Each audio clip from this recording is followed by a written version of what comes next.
Friday. Brian Manning here with the weekly update. Let's get right to it. So Monday this week, we had a quiet news day. It was President's Day. Financial markets were closed.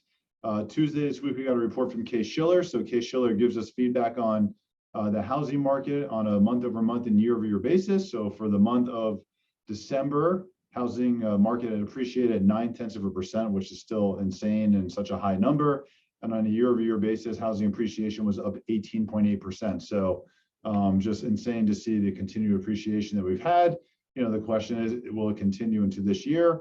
It's probably going to remain really strong because there's just still an imbalance of supply and demand. So we'll have to see how this year unfolds, but we do predict really solid appreciation this year as well.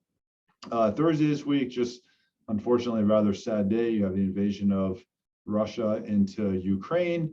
I don't even know what the Federal Reserve is going to do now, how they're going to handle this. They've really misjudged inflation. They should have hiked rates last year and all of last year, and especially from the middle to the end of last year. They just said inflation was transitory. They did nothing about it.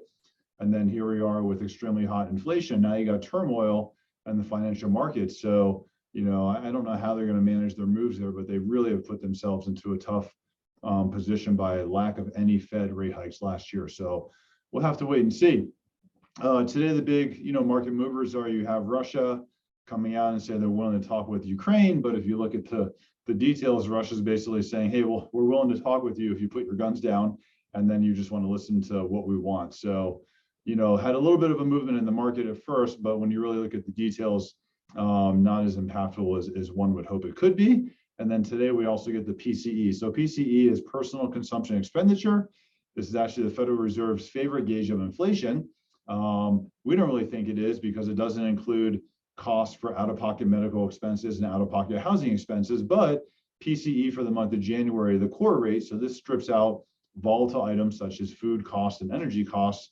In the month of January, was up 0.5%, and on a year-over-year basis, the core rate was up 5.3%. So the hottest number for inflation in 39 years. Absolutely, the Federal Reserve has to do something in March. There's some uncertainty now. You got a couple of voting members that want to do a 0.5% rate hike in March. Now with the war in Ukraine, some are a little bit more conservative, looking at a 0.25% rate hike. So we'll have to see how that unfolds, but certainly going to see some kind of rate hike here coming up in the month of March.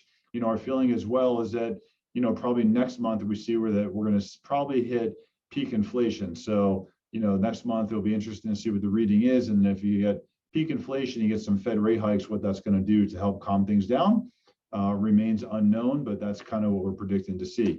Let's see, I'm around all weekend. If you have any questions, let me know. Call me on my cell phone, text me.